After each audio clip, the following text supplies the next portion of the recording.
I think A Tale of Our Time is a continuation of humanity's fundamental love for and need to tell stories. It's something we've been doing forever, and it's something we continue to do into the present.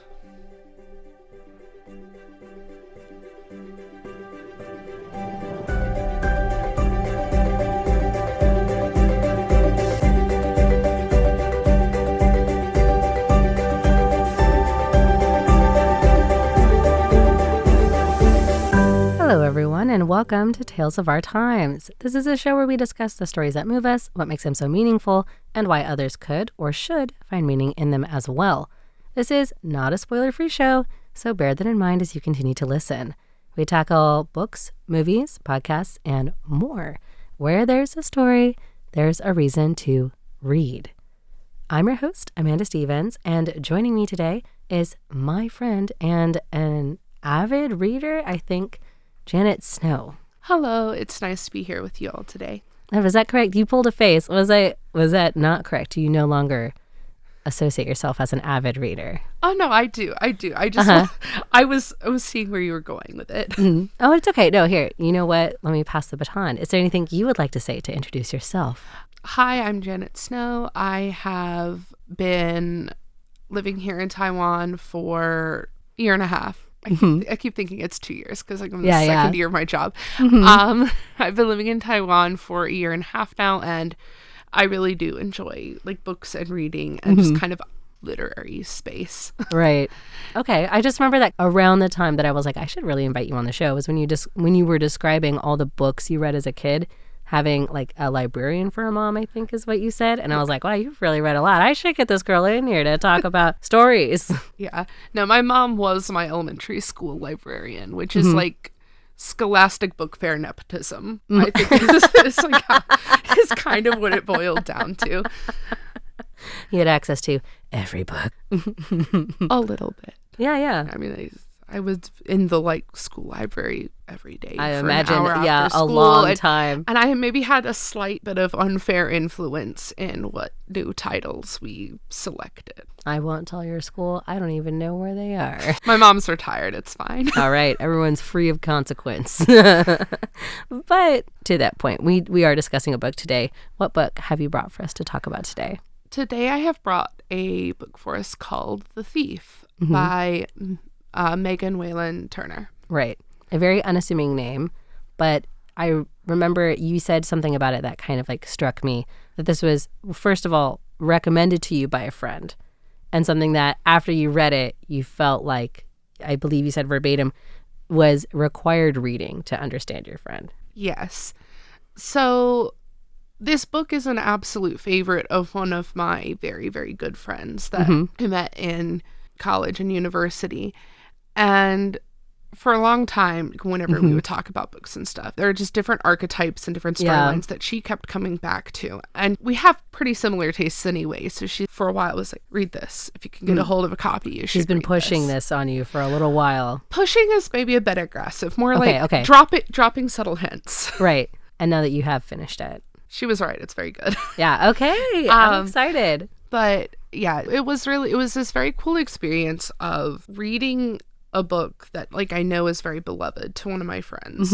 And part of it is just getting to enjoy the story itself. It's a very kind of like classic good kids fantasy. It was like, I think it was published 1996, I want to say. The kind of stuff that you maybe grew up like when you're in your school's library, like the gems that you find kind of books. Yeah. But it was also really cool to see the way like the things that my friend finds really interesting and the things that she enjoys in stories and talks about start to kind of fall better into place. You kind of start getting a sense of like how this book might have influenced other things that you guys have talked about later. Yeah, for sure.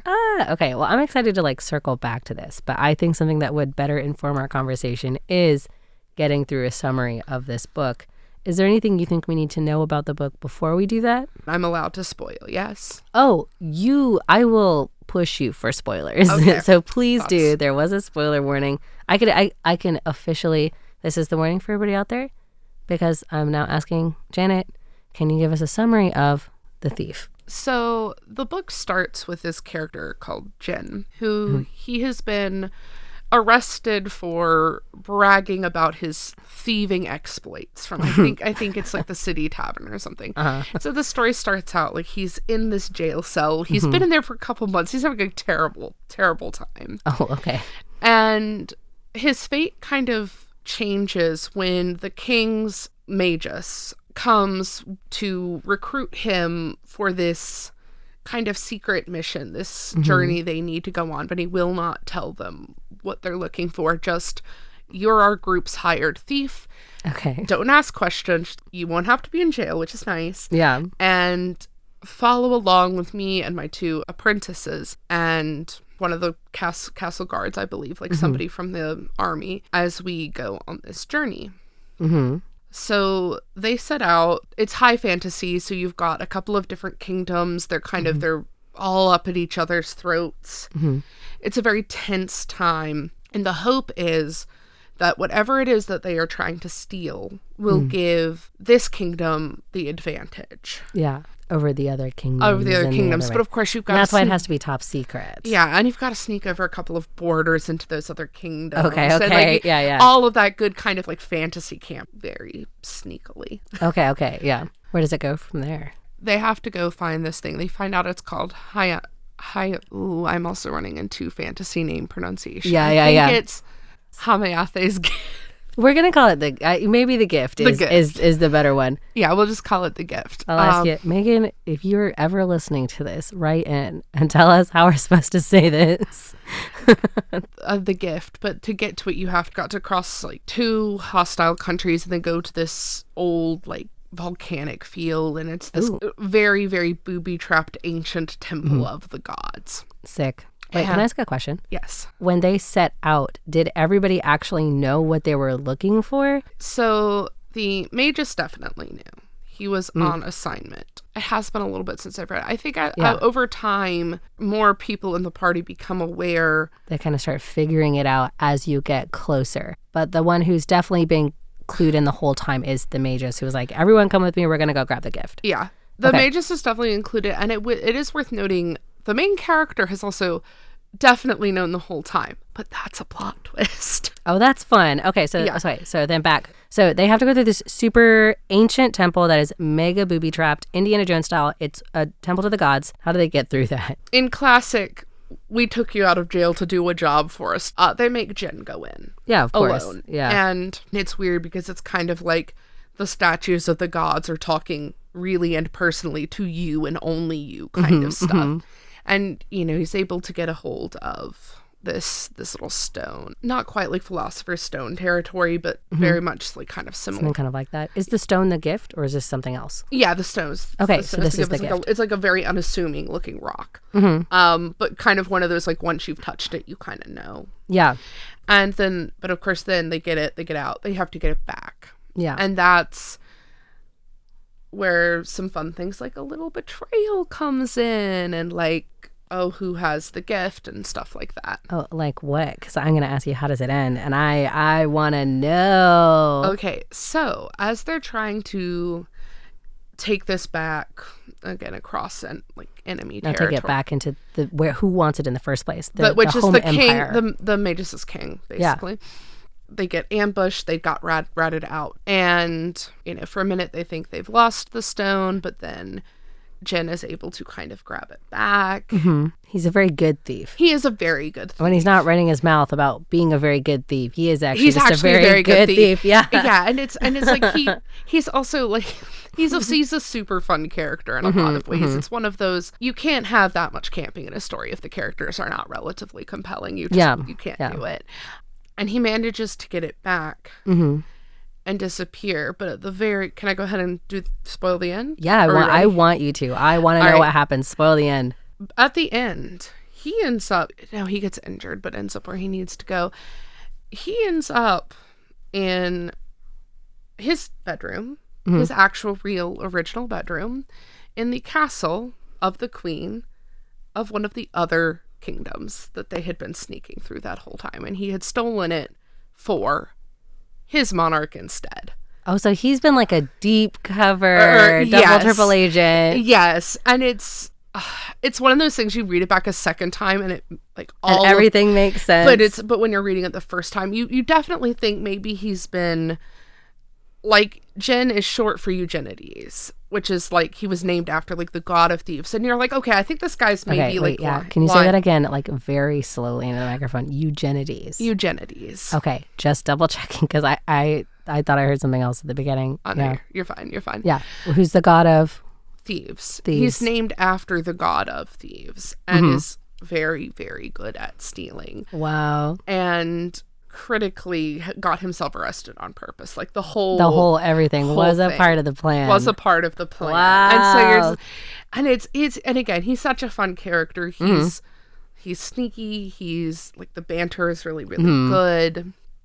Like wears like a cool earring. Like yeah, he's got everything. He's got everything you want out of a thief in a book, especially from like the 90s, 2000s. I'm literally thinking of like the video game just called Thief, which is just like, I think this is exactly like the picture you're painting of like, or go to like Prince of Persia or any of these other guys that are like, I'm a thief. I have an earring. I have cool clothes. I'm quippy. I'm fast. I have the appropriate amount of facial hair.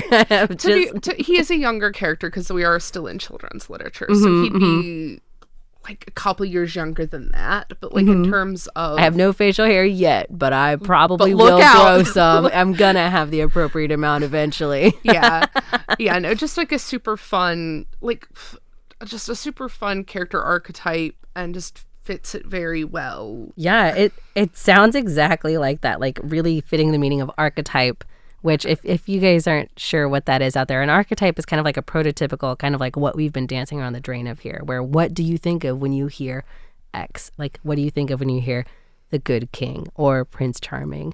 So he's like the perfect example of the thief. It is also the name of the book. Like he got ahead of the trend, I think. So let's go from here into what makes this book so meaningful to you. Because I think we covered pretty thoroughly like what your experience with this book was, like why you read it the first time. So what makes it so meaningful to you? Again, some of it is the ability to form a deeper connection with a friend. Like the idea of like friendship required reading like did kind of enter the vernacular around the time when I read this. Again, not a if you don't read this book you can't be my friend sort of thing, but in a if you want to understand why I feel as strongly as I do about a lot of the things I read more currently, or about the way I tend to lean creatively, stuff like that, read blah, blah, blah. Yeah. And some of it is also just kind of the fact that it kind of gave license and gave excuse to engage with that nostalgia for the kinds of books I really enjoyed growing up. And it was really an interesting conversation my friend and I had after I read it. When did you read this book? I for sure definitely read this book a little over a year ago. But I have a running mental debate on if I had read some or all of it as like a much, much younger kid, because the cover is incredibly familiar. I've definitely seen it before. And there were certain plot elements that you were kind of like, I kind of remember that. Yeah. But obviously not enough to have messed up any of the plot twists and stuff in the story. And another way sometimes my friends and I will talk about these stories that we read like in childhood that were really formative, but you don't always remember all of the details, right? Yeah.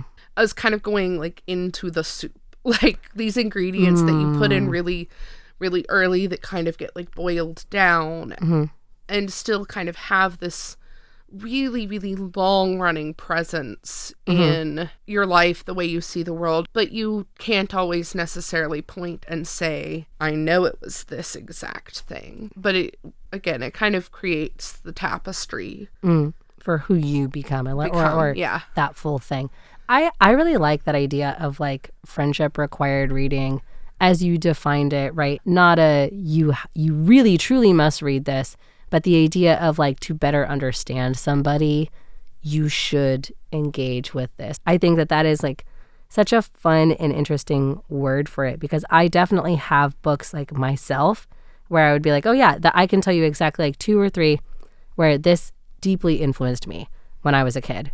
And like, if you were to read it now, you would see it played out in like everything creative that I have like made like in some way. And then I know reading some books of that for my friends or even my parents who were like, we love these books.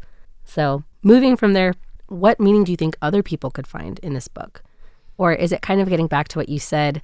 I almost wonder, is it related to like giving yourself license to enjoy these like tropier parts of fantasy? Some of it is, I think, that like license to enjoy, and also that encouragement to kind of look at your media roots a little bit. But also, I think in terms of actual meaning from the book, I think that a lot of the value of reading a book like this or this book is that kind of ability to look at those kinds of stories and to like go back to that emotional landscape of reading these things when you were younger and seeing what things still hold up, you know, and what things still like just kind of give you that sense of delight again. Talking to you about this book, it reminds me of books that I get recommended, or a lot of like TV shows that people will recommend me are things that like, it has to be very twisty and edgy. And sometimes what I actually want is something that gets me back to the tropes that were the original reason I gravitated towards that genre in the first place. Right? Getting back to those roots of like what tropes that I still really enjoy and like that I enjoy seeing and that influence these more complicated media, but I'm not here to read somebody try to reinvent that wheel. Does that make sense? It makes sense. Does that like... Yeah. No, so some of this is getting into like, there's something so nice about reading a book where it has those tropes to an extent, but it's also truly it's a book. It is very fun to have those hit as you read kind of things, but to just watch a well-developed character go through an adventure like that and like it's just really narratively tight in that sense. It just it hits like the way it's supposed to. And sometimes I kind of find that there is that kind of like reinventing the wheel going on where it's, I don't want to say things try to be too different because that's like really uncharitable to That's true. It is true. But I do definitely see some of the things where perhaps it is harmed because it didn't want to commit to the trope. Yeah. There's something about watching something done well versus like done by way of like a trick shot almost. Right. You saying that reminds me of like, I think I would just rather watch something done well than something done in a new way. And I think sometimes we maybe get confused. We, the cultural everybody, we get confused between like using the word trope or like archetype. Just because something is a trope doesn't mean that it is bad. They can be interesting and engaging and fun to read or unexpected without being something that you've never seen before, while playing very much into like these expected roles we have of people. Like there's sort of a delight in finding that and finding someone or something that like fits that so perfectly and is just very well written and unafraid to kind of live in that space and play in that space. So, well, unfortunately, we are out of time, but if you could give The Thief a one-phrase subtitle of your very own, what would that be? My brain is going, there's a thief. What more do you want? It is kind of what we said. Yeah. The Thief. What you expect and want. But it's not what you expect. What you expect and what you don't. Expected in surprising ways. I think that would work well. Is that good? I'm trying to play off of everything we've said so far because it is tropey, but also it has such a good plot twist. Yeah, because I think that's the thing with tropes. It's all the other stuff you build up to support the trope that means it's going to land or not. Yeah, I think is what it is, and that I think is what kind of makes this book work really well. Is it has like a huge amount of heart and it's well executed. So yeah, The Thief, expected in surprising ways. Okay, well, Janet, thank you for coming on the show. I've had so much fun talking about this. And to all of you listeners out there, this has been Tales of Our Time on Radio Taiwan International. I was your host, Amanda Stevens, with my guest, Janet Snow. And today we were discussing the book, The Thief, Expected in Surprising Ways, a tale of our time. We'll see you next time.